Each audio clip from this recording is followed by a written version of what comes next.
á sérstakann framboðsþátt Gjallarhornsins þar sem við tökum púlsinn á frambjóðendum í prófkjöri Sjálfstæðisflokksins í Reykjavík. Ég heiti Birta Karen og með mér er Magnús Ben og viðmælendur okkar þessu sinni er Herdís Anna, kallið Dísa eða ekki? Jú. Já, sem sækist eftir 4. til 5. sæti. Vertu bara hjartalega velkomin.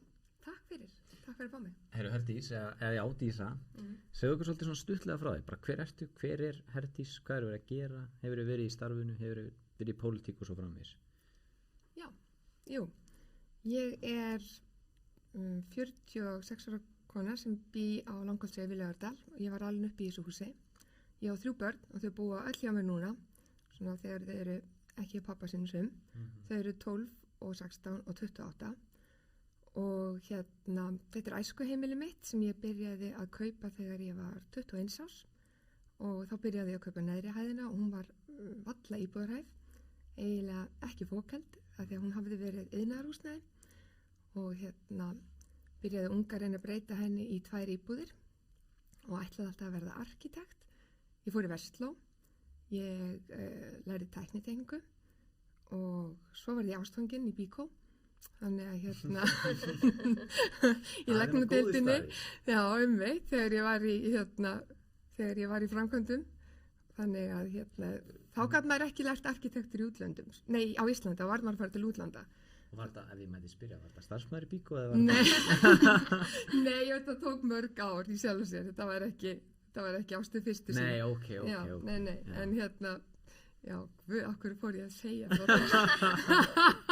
Það var skemmtilegt. Já, heyrðu, allavega að svo átti ég forkaupsrétt í efri hæðina á þessu húsi, þannig að ég á það allt saman núna.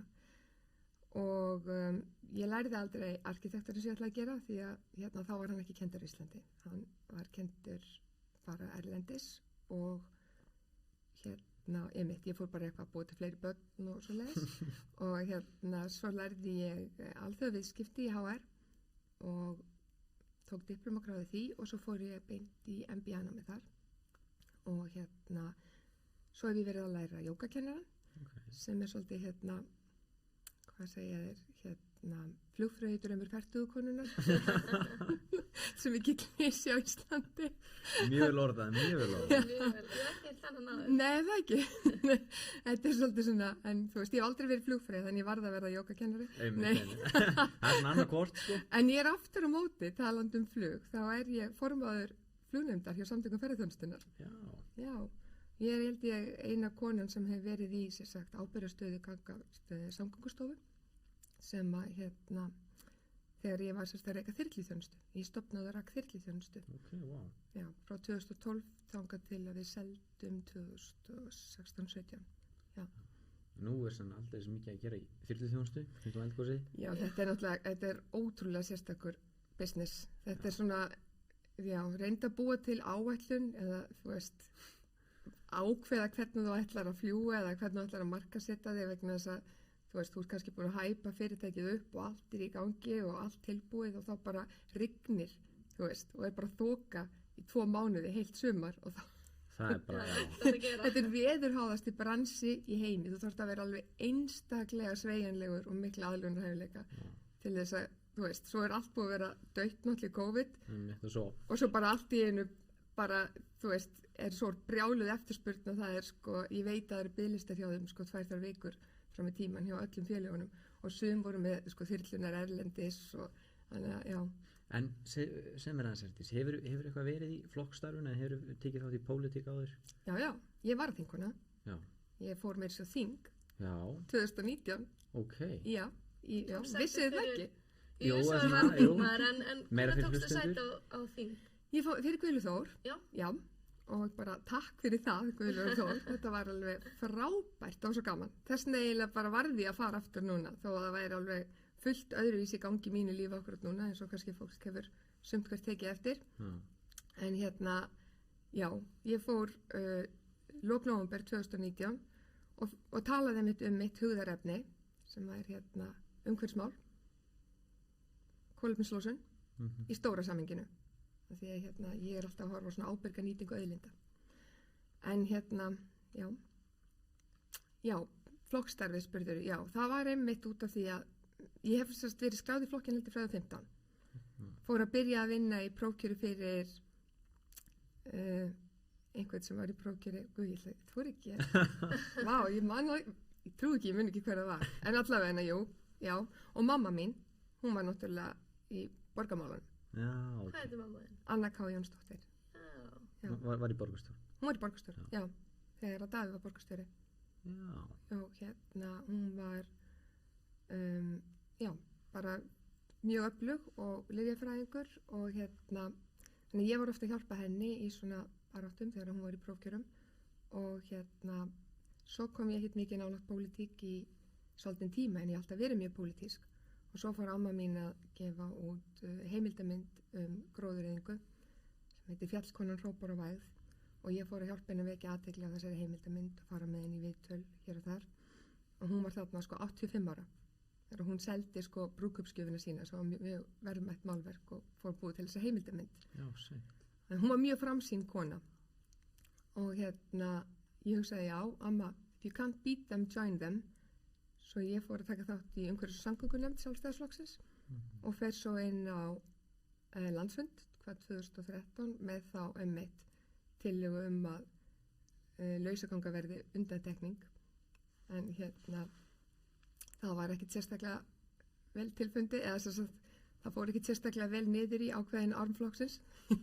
Ég var kölluð latti lepjandi, malbygspakk, vinstri græn og dýranýðingur af því að það væri svo ill í kindur ef við ætlaðum að stýra beitina það myndi bara alltaf fá í magan og þá væri ég bara dýranýðingur.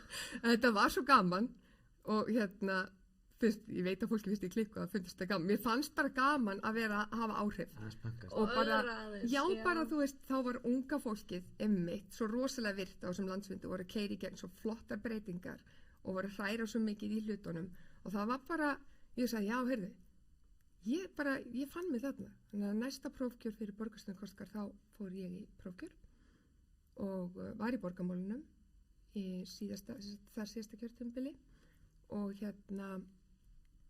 bara gekk ágætlega og var borgarfulltrúi og var í fullt af ráðum og nefndum og mikið í umhverfis- og skipulagsráði og menningar- og ferðamálaráði og það var bara rosalega gaman og svo fór ég í þingkosningarnar af því að mér fannst bara mikilvægt að það er mikilvægt að fólk bjóði sig fram í prófkjörum fyrir flokkin þannig að ég vildi endilega bara auðga litin á listanum þess að því ég kem kannski úr aðeins öðru umhverfi heldur en hinir þú veist, sjálfstæður atvinnurekandi lengi, þú veist, ég var einstamóðir 18 ára búin að vera einhvern veginn að vinna alls konar vinnu og berjast áfram þannig að ég finnst bara flokkurinn, það er alltaf gott ef fólk verður áhuga að bjóða sig fram fyrir flokkin þannig ég fór þá og gekk alveg þokkalega og fekk þetta 5. sæti í Reykjavík norður þannig að það er mín þáttaka í pólitík en svo er ég svona ég er í öðru félagsstarfi líka ég formaður sjósundsfélags Reykjavíkur sem er bara orðið mjög vinsælt sport og er bara orðið mjög stórt félag þannig að ég var formaður stjórnar Embla þegar ég var í MBA-náminu og voru konur með MBA frá HR. Hvað er Embla? Emblur, það eru konur með MBA frá HR. Það rímaði svo vel. Já, það er mjög flott nafn, akkurat. Þá vorum við akkurat að setja fram lista konur sem bjóðu sig fram til stjórnar. Og já. Það er bara mjög vel og þetta bara svarar okkur. Og segir hlustundur líka bara vel hver Dísa eða Herdís er. Já. En af hverju ætti fólk að kjósa og hvernig er höfða mál þín til unga fólksins? Já, börnin mín myndu, já. af því að ég var eins og ung og ég man alveg hvernig var að vera ung og þið verið einhvern tímann eldri og Nei. Ég held að ég sé bara þokkalega lífsreynd og skynsum kona sem að þú veist, vil maður ekki skynsamt fólk sem er duglegt og viljugt til að vinna og mín sýn samræmist algjörlega þessum flokki. Það er bara þetta grunnstef, frelsi einstaklingsins til orðs og æðis og svo lengi sem hann er ekki að nýta það til að meiða aðra. Og ég veit ekki hvort það er út af því að maður með mótþróa þrjóskuröskun eða eitthvað en þú veist, ég hef alltaf átt svo erfitt með boð og bönn og forræðishyggju og mér finnst svo erfitt þegar að samfélagið er sett upp þannig að allt sé bannað nema þessi leyft. Já, ég sammála því. Þó svo að við viljum auðvitað sko, að ég meina fólk beri virðingu fyrir eigum annarra og komi fallega fram við hvort annað að þá, já, og líka bara þeim mun sko einfaldara sem regluverkið eins og í viðskiptaumhverfinu. Nú ég sko búin að stofna fyrirtæki sem heitir Casa Disa og það sem sagt utanum þetta hús sem ég keypti þarna fyrstu íbúðin í og á núna allt og er skilja og flutt sem sagt á Langholtsveginn aftur í æskuheimili, þau eru að breyta því í gistiheimili og bara það að fá gistileyfi, ég fekk gistileyfi, það tekur svo marga mánuði, þetta er svo flókið og mikið flækjustig og bara, þið veitir, bókhald, þið veitir, ég meina, ef ég spáði því að vera verktæki eins og, þú veist, unga fólki í kringum mig sem er að koma út í atvinnulífið og er kannski ekki að fá fasta vinnu en getur tekið þessi verktökum sem ég held að sé reyndar alveg sko hvatið til svona nýsköpunar þegar að fólk getur verið að pröfa ýmislegt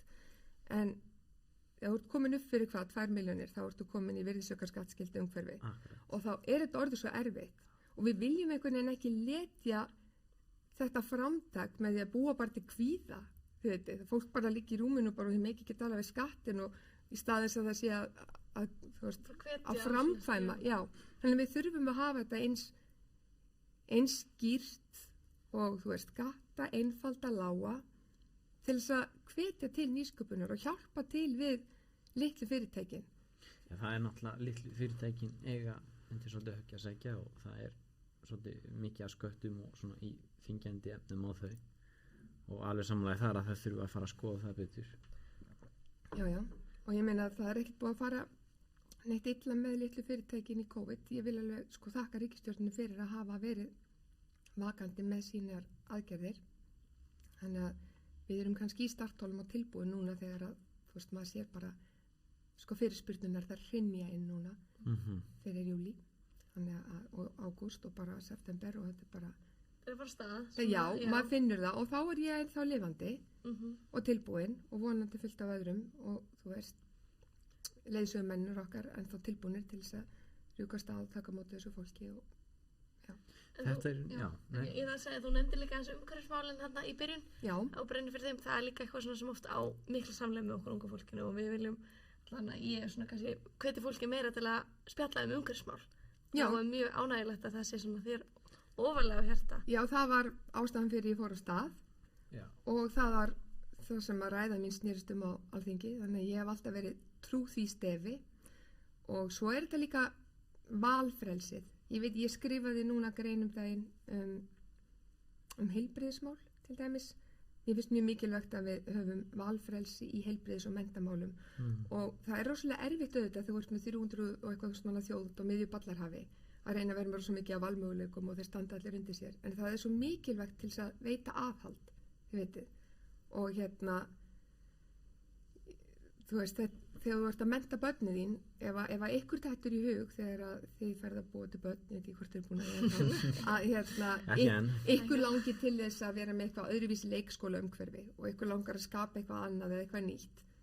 Og þá einhvern veginn lendið í, þú veist, jú, auðvitað viljum við allir staðlags uppfylltir upp á sko bara öryggi og næringu og þú veist, aðhalda börnunum en þú veist, fólk getur haft mismunandi áherslur og ef að fé fylgir ekki barni til dæmis og þú getur ekki valið hvert þú vilt fara eða þarf sko að fara að borga mjög mikið aukalega eða eins og þegar ég set börnum mín í Ísaksskóla og sko hið opinbera eða borgin eiginlega græðir á því af því að það fylgir minna fé með barnum til Ísaksskóla heldur en er í sjálfu sér að kosta að vera með barn í skóla. Já, er það svoleiðis?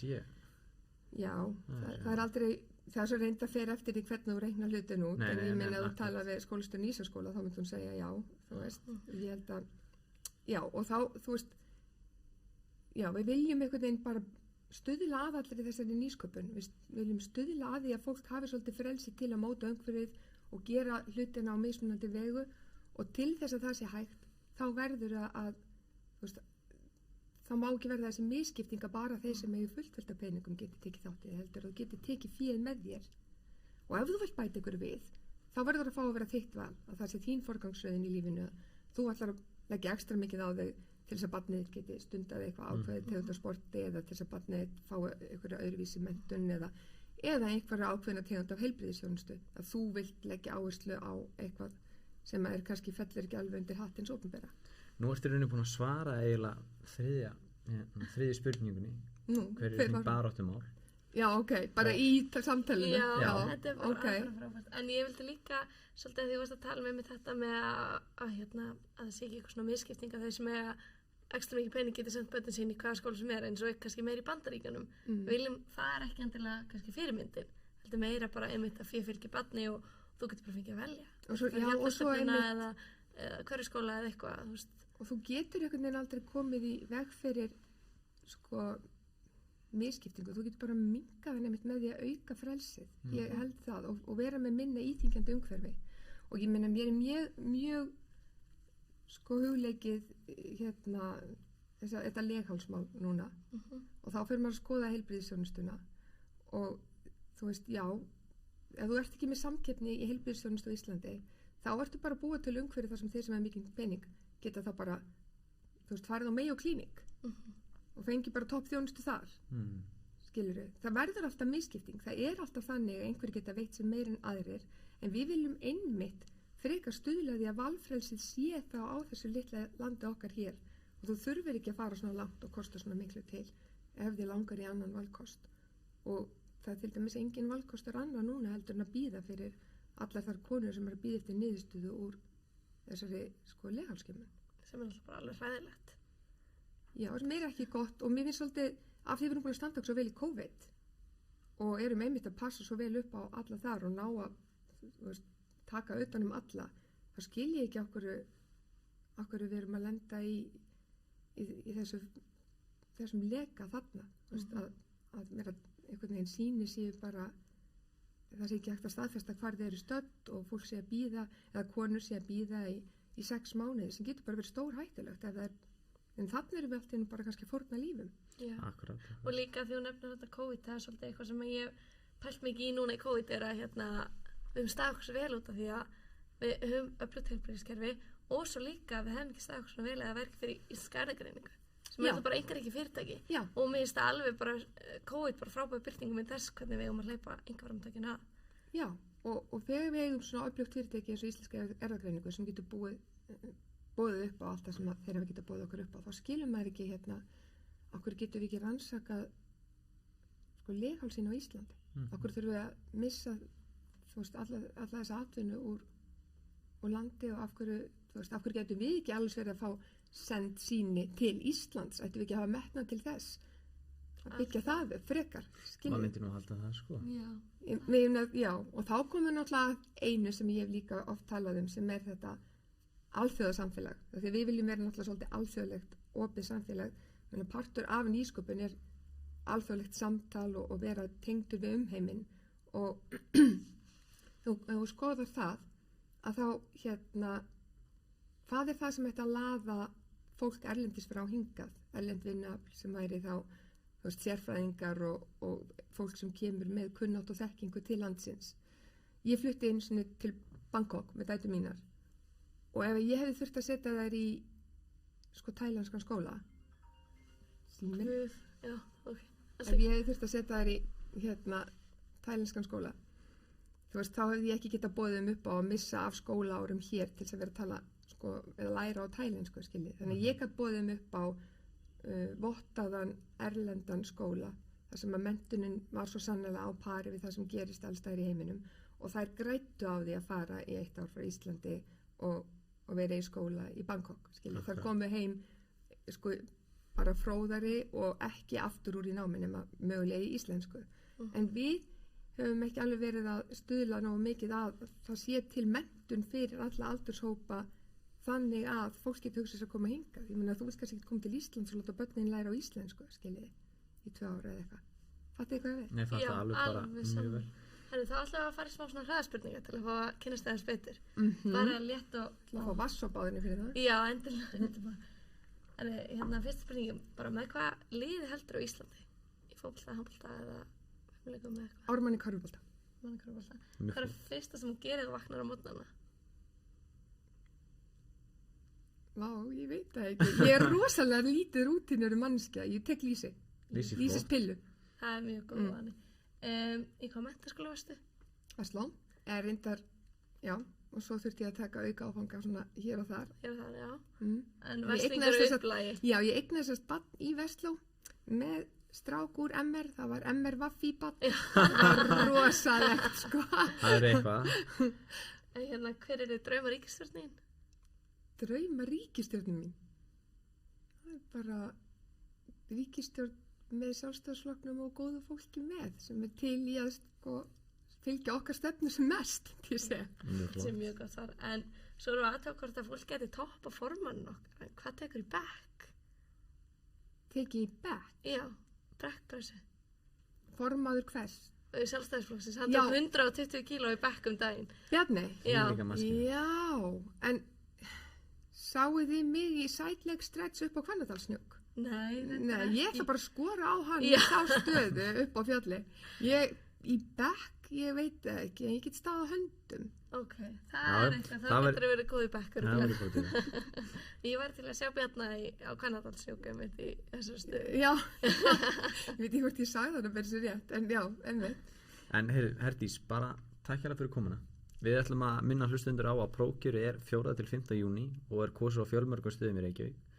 Utan kjörfunda atkvæðagreiðsla er hafin og fer fram alla virka daga frá 10 til 4 upp í Valhöll. Bara kæra þakki fyrir komuna. Já, takk fyrir mig. Takk fyrir okkur.